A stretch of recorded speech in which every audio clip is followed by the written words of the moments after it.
Good morning friends, అందరూ ఎలా ఉన్నారు?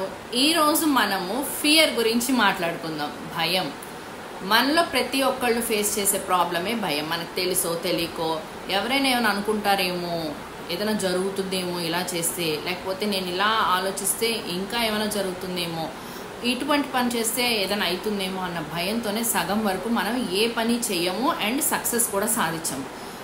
చెప్పారు కదా, అంటారు కదా, డర్కే ఆగే జీతే అని. సో ఈసారి కనుక మీరు ఇలాంటి భయం అటువంటి థాట్స్తో కనుక మీరు ఉంటే, మీరు మీ మైండ్ని ట్రైన్ చేసి ఆ భయం గురించి ఆలోచించకుండా మీరు ఒకవేళ అది సాధిస్తే ఎటువంటి హ్యాపీనెస్ పొందుతారో దాని గురించి ఆలోచించి, ఆ సక్సెస్ గురించి ఎక్కువ ఆలోచించి, మీరు చెయ్యని పని ఏదైతే భయపడుతూ మీరు ఇన్ని రోజులు చేయకుండా ఆగారో ఆ పనిని మీరు చేసి చూడండి. మీరు చాలా అచీవ్ చేయగలరు మీ లైఫ్లో.